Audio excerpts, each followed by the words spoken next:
do that if you want to do that. If you want to read the Gospels and smash them all together so they're all right and they're all saying the same thing, but you have to realize that if you're doing that, you're writing your own Gospel. And you're making it say something that's different from any of the Gospels of the New Testament. Okay, so I mean that's the effect of doing that. In Luke's Gospel, Jesus is not silent. He's not silent on the way to be crucified. He sees women weeping for him, and he turns to them and he says, "Daughters of Jerusalem, don't weep for me. Weep for yourselves and for your children, for the fate that's to befall you." He's more concerned about these women than himself in Luke's Gospel. In Luke's Gospel, he's not quiet while he's being nailed to the cross.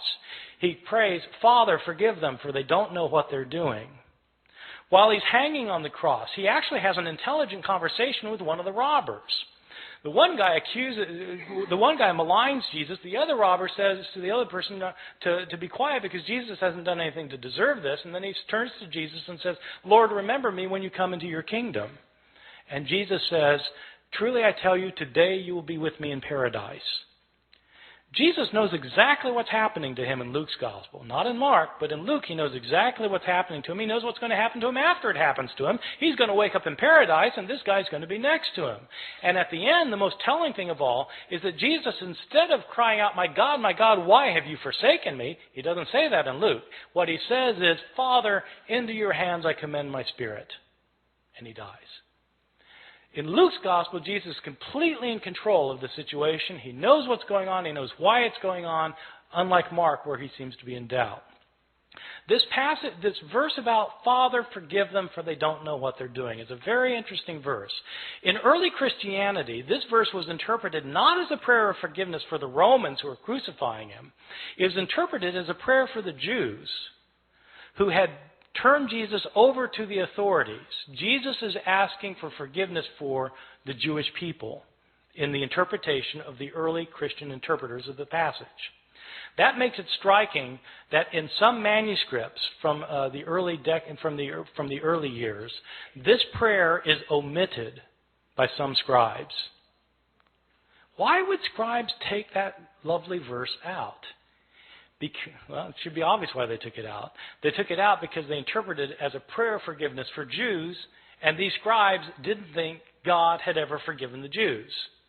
In the 2nd and 3rd centuries, Christians started saying that Jews are guilty for the killing of Christ, and that, in fact, the destruction of the city of Jerusalem in the year 70 by the Roman armies was a punishment by God given to the Jewish people for rejecting their own Messiah.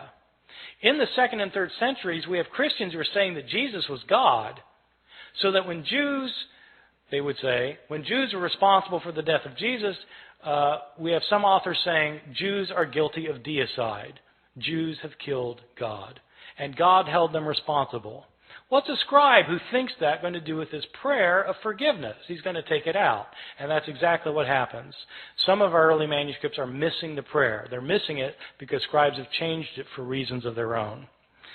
These are some of the big differences that you can find in the New Testament manuscripts, and there are all sorts of differences that you find. Some are related to theological disputes of early Christianity, where scribes have changed the text to make it coincide more closely with their own theological views. Some of these changes have to do with relationships of Christians and Jews. Some of these changes have to do with Christian understandings of women. There continue to be debates today in churches, Christian churches, about whether women should have leadership roles. Well, these debates often hinge on verses that have been changed by scribes.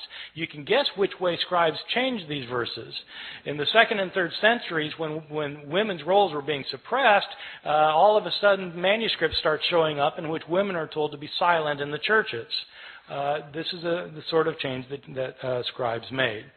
The textual critic is somebody who tries to deal with this phenomenon of manuscripts that have so many changes in them. There are actually two things that the textual critic does. One thing that is, of course, primary importance is to figure out what an author actually wrote. Because you can't interpret an author, whether you're talking about Plato or Aristophanes or Homer or Mark or Matthew or Luke or John. You can't interpret what an author said unless you can't interpret what he said unless you know what he said. You've got to have his words, and so textual critics try to reconstruct to the best of their ability what an author actually wrote. A textual critic also, though, is interested in knowing why the text got changed. Why did scribes change the text? I mean, it's interesting to see that sometimes they fell asleep, but beyond that, what kind of theological motivations were there for changing the text? What kind of ideological influence were affecting these scribes?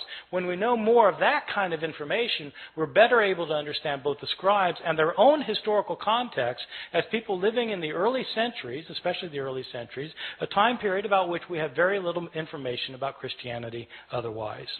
Thank you very much.